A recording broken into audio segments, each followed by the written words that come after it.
Hello, everyone, and welcome to another edition of the SimNFL show. Real talk about fake sports. I am your host and commissioner. You can call me Pierce. Today we are in part 2 of our division preview series as we prepare for the 2026 season of the Pro Sim over at SimSN. If you're unfamiliar, come check us out on the website and on Discord. We would love to have you. So as I said, this week we will be previewing the AFC South and the NFC East as per the poll that we put up on Discord a few weeks back. Very exciting because that means that these two divisions had 6 of our 12 playoff teams from last season. So a lot of great football and team building to cover. So with that, we will go ahead and jump right in. So the first team I want to preview on the AFC South is the Jacksonville Jaguars.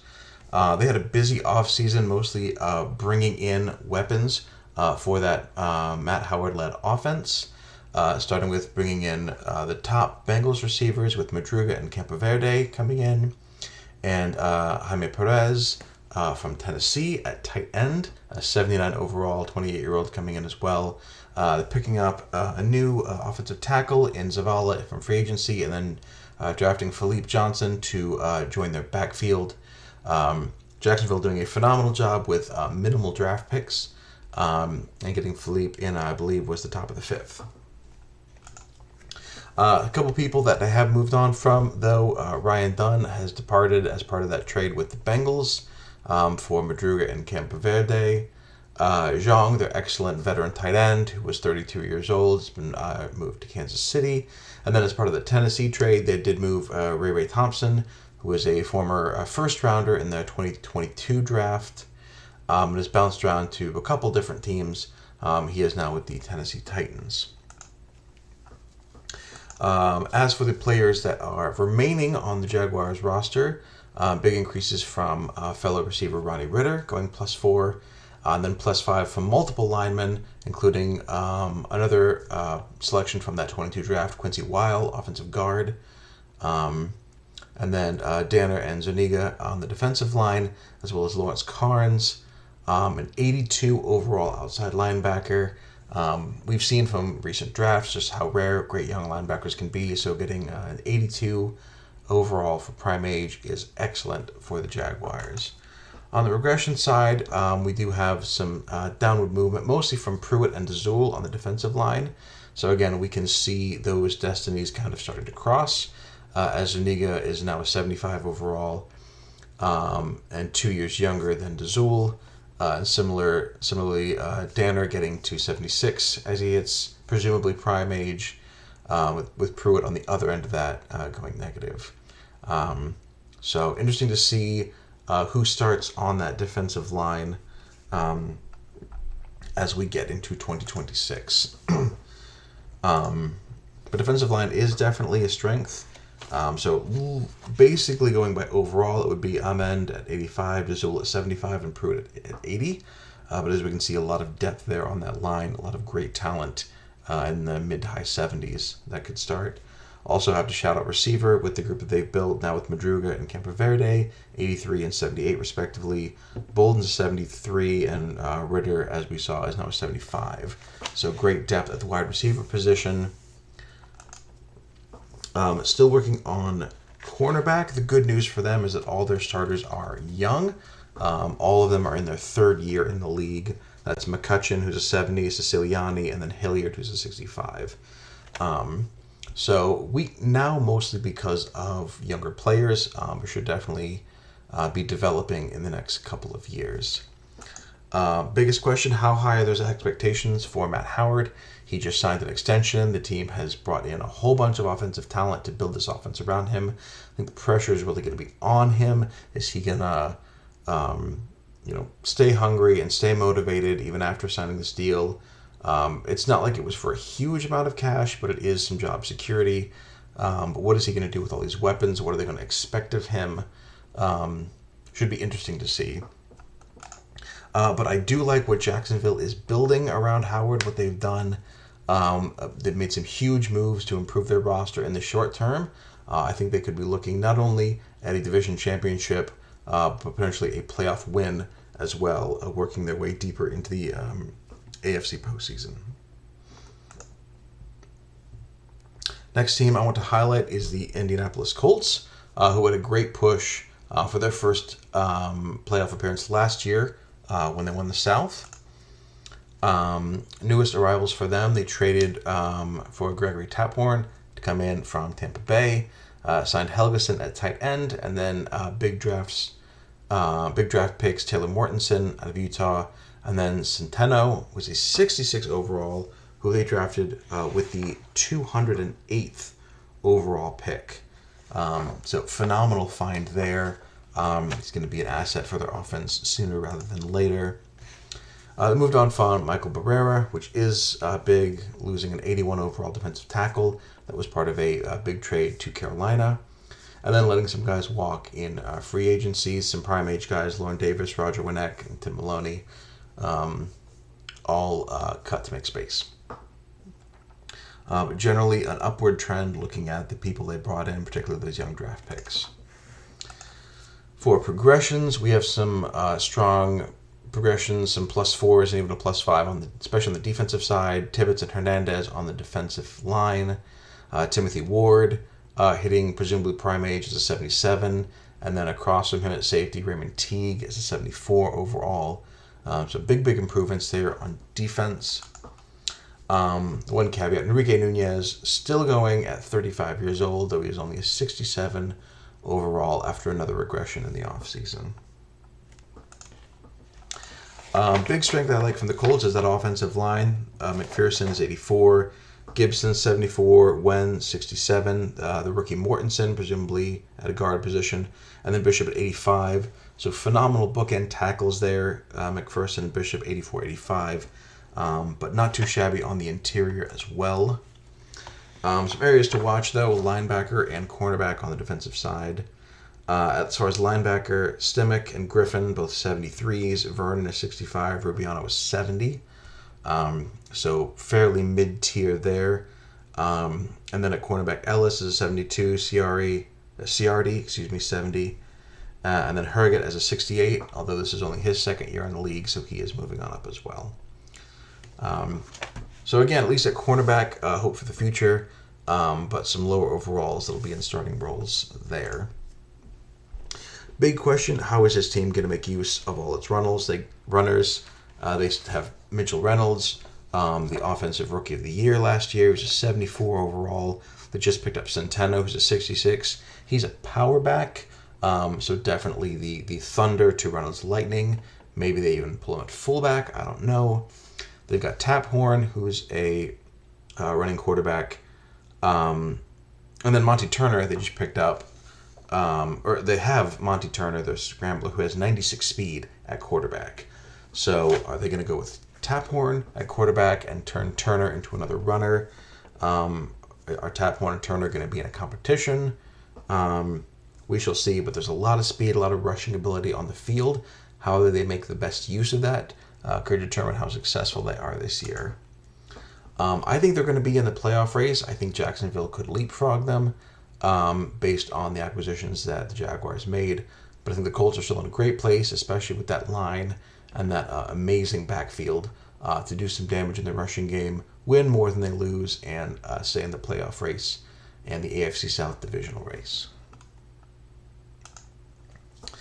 Then I want to move on to talk about the Houston Texans, who brought in Ruben Shazier, a huge trade with Carolina to bring in the young interior offensive lineman, 75 overall at only 24. They paid a hefty price for him, but is a former number 3 overall pick and definitely looks it early in his career. So big acquisition for Houston. Also, they brought in Steve Lucas in free agency and then drafted Geronimo Lewis and Kerwin Urias in the current draft. A pair of low 60s rookies, definitely looking to be impact players. Especially on the offensive line, Texans really building up a strong, young, run-blocking offensive line to go with that backfield of Nebel and Johnson. They did move on from Lee Kaiser, who's a 74 overall in prime age at cornerback. As for their progressions, Nebel went +5, 73 overall, entering his second year. And then Will Thomas and Elijah Rader, both great blockers up front, +4. And then for the defensive backs, +4 from Bledsoe, +5 from Ramon Fry. So those guys breaking into the 70s as well. They're in the defensive backfield. Walter Aerosmith, their aging former starting center, still an 86 overall. He did go -2. So Aerosmith could still start at center. And then they could be starting Shazier at guard, presumably to take over at center once Aerosmith retires. But strengths of the team, certainly running back Ryan Johnson, an 80 overall running back / fullback at 26. Some concerns on the defensive line and at cornerback. Thielen, Keller, and Hine. Maximum overall there is a 73 from those guys. And then at cornerback, we just talked about Bledsoe, improving, but a 75. Hedges is a 67 in his third year, and then they've got Lattimore, who's a 63. So another young group that definitely has their best years ahead of them. As for this year, could still see some challenges as they grow and develop. My biggest question is, can Nebel limit his turnovers? Last year, he had 18 interceptions versus just 3 passing touchdowns. He also lost a pair of fumbles, though he did rush for 8 rushing touchdowns as well. But 20 turnovers, 20 giveaways for Nebel, particularly those 18 interceptions. Even if he's primarily a running quarterback, needs to stop giving the ball away. He needs to be less of a liability in the passing game, even as he continues to be a strength in the rushing game. So that'll be the big thing I look at to see if the Houston Texans can take the next step, particularly on that offense. I think they will be in the playoff race again next year. AFC South could be very tight, and you've got a couple of teams on the rise. Although the Texans also are on the rise, had a phenomenal draft. Love what they're building there. So last year, the AFC South was competitive. It was thought they would be competitive mostly out of mediocrity, but then they put 3 teams into the playoffs. So I think the top 3 this year could not only all be in the playoff race, all be in the division hunt. Could be a very, very fun year in the AFC South. Finally, we have the Tennessee Titans. They, like the Texans, are under new ownership this year. They brought in Ray Thompson as part of that trade from Jacksonville that we mentioned earlier. They brought in a fullback, Terry Jackson, in free agency, and then drafted Jason Yabusele, who fell because of his low potential, but had been mocked as high as top 5, and is a 61 overall free safety for them. They did, however, make a couple of big moves. Moved on from Jose Sola, traded him to the Dolphins, and then Jaime Perez was traded to Jacksonville, as we mentioned, even as they acquired Ray Thompson in the same trade. And then Anthony Stovall was allowed to go to free agency. That one in particular really stung because the previous administration had sent a second-round pick to the Jets for Stovall. He played a year, his contract finished, and then walked. So that ended up being a very expensive kind of 1-year rental for Stovall at the wide receiver position. Wayne Reimer, however, went +4. He's a 78 overall. Top target Josh Aquino is a 70 overall if it went +5. +5 is also from Tommy Merriman, defensive end. And then some good progressions in the defensive backfield from Fernando Barrera and Sergio Collins as well. Both of them breaking into the 70s.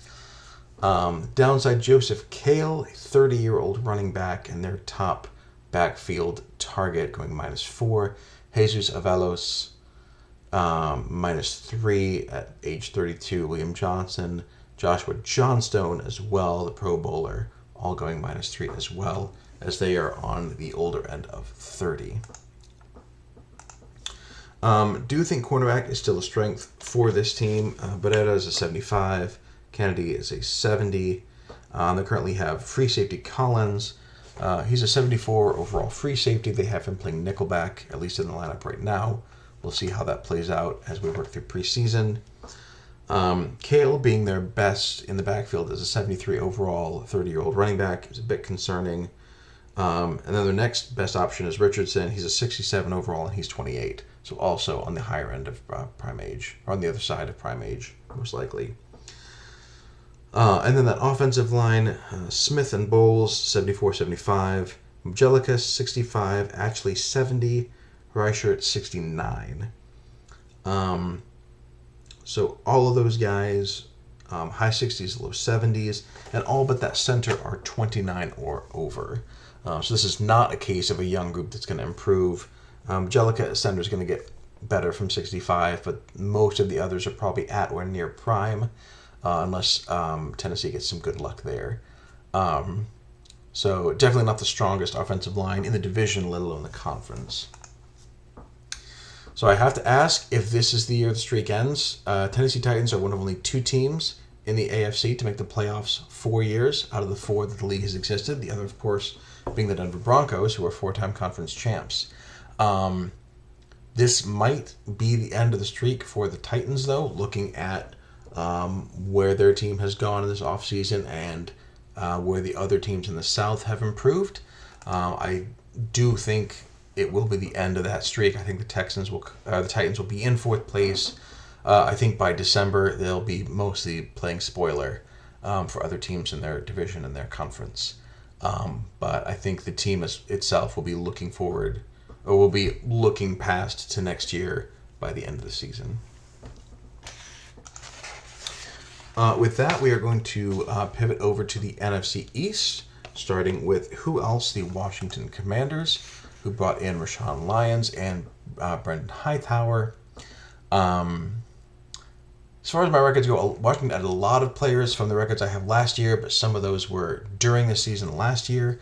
So I tried to winnow it down and only look at players they added specifically in the 26 offseason. Similarly, on the departure side, a lot of trades from 25, but Joaquin Williams definitely happened this year. Young offensive tackle, no longer on the roster. As for progressions, Jerome Morrison, only 28 years old, so excellent progressions from him. Stephen Humphries, Ledesma, Angel Lowe, all on the offensive line, all improving well. And then Jan Miller, who I was surprised is only 29 years old, maybe because he's on the Washington team. But he's 80 plus now after progressing this offseason. And then the regression side, usually I try to keep this to top 5. That hasn't been an issue with regressions, but I do have to highlight just how unusual the Washington Commanders roster is in terms of its age. As you see, the long list of regressions and guys who are 30 and 31 and 32 and 33, so very much deserving of roster spots. William Greer is at 89 overall, Charles C.A. is a 78, David Cunningham at 86.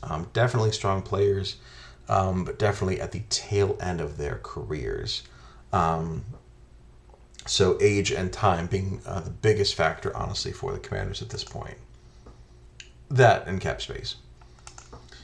So certainly great strengths on the offensive and defensive line. For the offense, Greer's an 89, Ledesma's an 87, Willard's 79, Lowe 78, CA 78. So no weak links in that chain. Defensive line, even better. Kiger 82, Miller 79, Cunningham 86. Absolutely phenomenal group there on the defensive line. If there is a weakness to be had, it's at running back. Tabbert is their best option. He's 32 years old. He's a 73 overall. They do have the young Hughes, who's a 66 overall at age 24, coming up in the wings. We'll see if Tabbert has one more year left in him. So speaking of, is this the last year of the window? Washington had phenomenal success in the regular season and now in the postseason as well. 2 titles to their name, first team to do that.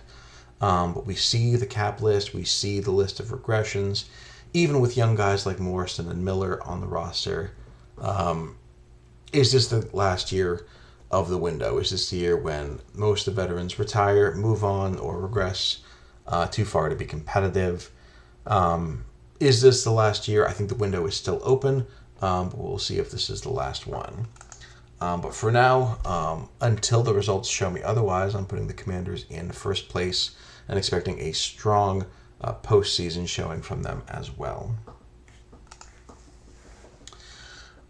Next, I want to talk about the Philadelphia Eagles, who did everything right as far as the draft concerned, including drafting Billy Wright, great ball hawk. Also brought in Charles Thomas, the wide receiver, via a trade with the Chargers. Eagles not usually too trade heavy, so this was a big deal for them. William Gustafson trading away as part of that Chargers deal, but mostly the roster still intact from where it was a year ago. And some great progressions there. Aaron Poole, someone please remind Aaron Poole that he's 34 years old because he went +4 and is an 81 overall. Randy Harrell in the offensive line is also 80 plus as well.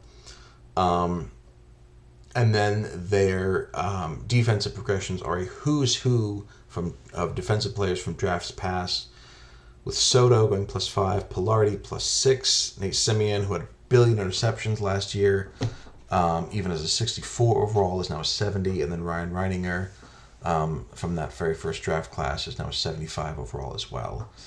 So great progressions as the Eagles continue to build year after year on their draft success.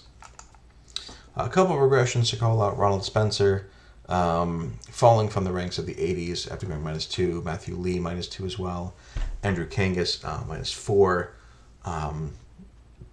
as he enters his age 33 season. So not everyone's an Aaron Poole. Some people still do succumb to the ravages of age. As for Eagles, love that linebacker group, in particular at outside linebacker. Hightower's a 79 and Soto's a 77. It's going to be way more than most offensive lines can handle. And then at safety, Vaughn is a 90, and we just saw Reininger is a 75 and still a young 75. So great overalls and still great potentials there on the defense for the Eagles. If I had to call out a position group, it would be defensive end. Cohen's a 73. They do have Whit Wilson, who is only 24, and he's a 66 overall. Again, it's not going to be a liability long term, but still an area that is in development with Wilson. Of course, the big question is, can they get past Washington and Dallas? And I don't just mean in the standings, I mean on the football field. They're 0-8 all-time against Washington. I know they're 0-6 against Dallas in the last 3 years. So that's always been the sticking point. Actually, it's more than 0-8 against Washington because of playoff games. But yeah, the Eagles are a solid and often great team in the midst of a phenomenally great conference, or division, excuse me. So it'll be a question to see if they can get past Washington and Dallas, both in the overall win column and also in their 4 games this season. But I have the Eagles as a strong wild card. I think they can get past Dallas, at least in the standings, work their way into second place in the playoffs, and once you're in the playoffs, anything can happen. Next, I want to talk about the Dallas Cowboys, who had a great draft, bringing in Jonathan Callahan, Buddy Hayes, and Chris Brooks. All of them 65-plus rookies who are going to be phenomenal in this league, if their overalls are any indication. The big, of course, departure was Jesse Knoll, who was traded to the Jets. 81 overall, even though he was regressing at age 33. Still a big loss for this team. Labissiere was also allowed to leave in free agency. And then John Pinto. And the big one, Michael Dyson, after a long negotiation process, decided to go it alone. Ended up being the right call for Dyson. Got a phenomenal deal with the Saints, something like $14 million average annual value. Huge raise for him. But a big loss for Dallas, although the drafting of Buddy Hayes, a 70 overall rookie, certainly should do a lot to mitigate that. As for those still on the team, great progressions in the defensive tackle position from Simon and Grossman, who are both 87 overall. Amara Rodriguez continues to be one of the best players from that original draft class in 22. He went +5 again for an 81 overall. Jorge Mendez is above 80 now as well, going +4. Some regressions: Edwin Chabala at your boy, -2. Henry Green -2, and then on the offensive line, Neil Hankins and Thomas Jordan regressing as well as they get into their age 32 and age 30 seasons, respectively. But the Dallas Cowboys' strength, absolutely have to call out wide receiver, where they have one of the best receivers on paper in the game in Christopher Lee, who's now a 94 overall, historically high overall for a receiver. Arellano is an 80, phenomenal wide receiver too. Habala still a 77, great for being third on the depth chart. And then defensive tackle, we saw Simon and Grossman. No, that is not a real estate firm. 87s overall, both of them. Again, just absolutely top-tier defensive linemen for the Cowboys. The one weakness I would call it is outside linebacker, where Patchen and Garrett are 67 and 66, respectively. Not quite up to the caliber as some of these other position groups that they have. But really, it's about Jesse Knoll, or rather the vacancy left behind now that he's been traded away. How does this offense run without him? Whether they have Vladimir Dawson or Fuentes, or who they're going to bring in, who's going to run that team, and how's it going to look, how is it going to operate, is going to be the big question. That is also the big reason I have bumped them down to third in my predictions. Yet another Rocket team with a phenomenal supporting cast and some questions at quarterback, both in college and the pros. I still think this is a wildcard team. I still think this is a very dangerous team, especially with that defense. We'll be seeing what the offense can do without Knoll. So, yeah, that's the big question. Maybe they'll bounce back just fine from that and egg on my face, but for now I have them in third place. Which brings us to the last team preview of tonight's show with the New York Giants. They brought in Roger Winnick in free agency and Marcus Rudolph, the tight end, and then, of course, drafted Donald Dingus, great ball hawk in the first round of the most recent draft. Additional benefit for Dingus only being 22, so an extra year of progressions, presumably for him. They moved on from Josh Hathaway, who they traded to the Green Bay Packers, and then Glenn Lloyd departed in free agency, although you can see grabbing Rudolph, who's only a few points lower and is 4 years younger. So probably long-term a step up for them at the tight end position there. Wilfredo Joseph went +4. He's a 71 overall. Plutko, their offensive tackle. Eric Arredondo, Matthew Bradshaw, and Matt Bass, all +5s for them. So really excellent progressions at the top of the line here for the Giants, particularly on the defensive side of the ball. The downside, Matthew Madden going -3 at age 32. Mark Transu and Robert Monzel, moving in the opposite direction as well. Transu at -5 for him at center. Now a 70 overall at age 33. Strengths of this team, wide receiver, Madden's a 79. They have Paul Canna, who even with that low potential is still a young 69. And then Osamele is a 68 in the slot. So a strong group there. And then at strong safety, they have a great one in Bass, who's 79 overall at age 26. But concern, first off, at quarterback, and we'll talk about this in the question in just a second. And then defensive end, Whalen is a 61. Walters is a 58. And Kazmarski is a 57. Both of those latter two are only 23 years old. And look to be getting some snaps, so could be progressing quickly. But for now, that is going to be a tough sell with a sub-60 overall player on the defensive line. And as for quarterback, do we have a QB battle brewing? We have Wilfredo Joseph, who I just mentioned is a 71. We have Rudy Stokes, who they brought in, who's a 69. Radically different styles for these two, a scrambler versus a pocket guy. So Joseph, 71 throw power, 70 accuracy, but 97 speed. Stokes, very different, 88 power, 84 accuracy, but also 70 speed, which is not nothing, especially for a pocket archetype. So, will this be a QB battle? Is it going to go to Stokes and they're going to move Joseph in like a more running back capacity? We shall see. But given the very different archetypes between Joseph and Stokes, it'll be very interesting if that does end up being a camp or a preseason battle, how they build the offense around whichever archetype they end up going with. For now, I think it's a 4th place finish and an early draft pick, although the Giants could still surprise. Again, they have the downside of being in one of the toughest divisions in football, so that's 6 games a year against, just built in against incredibly tough competition. They will have a 4th place schedule, so they'll get a few breaks in there. But I think it's going to be tough going, at least for a little bit, given who they're going up against in the standings. So that is everything I have for this edition of the show. Join us next week when we're going to go over both of the West divisions in the AFC and NFC. And then we'll wrap up with our last 2 divisions 2 weeks from now.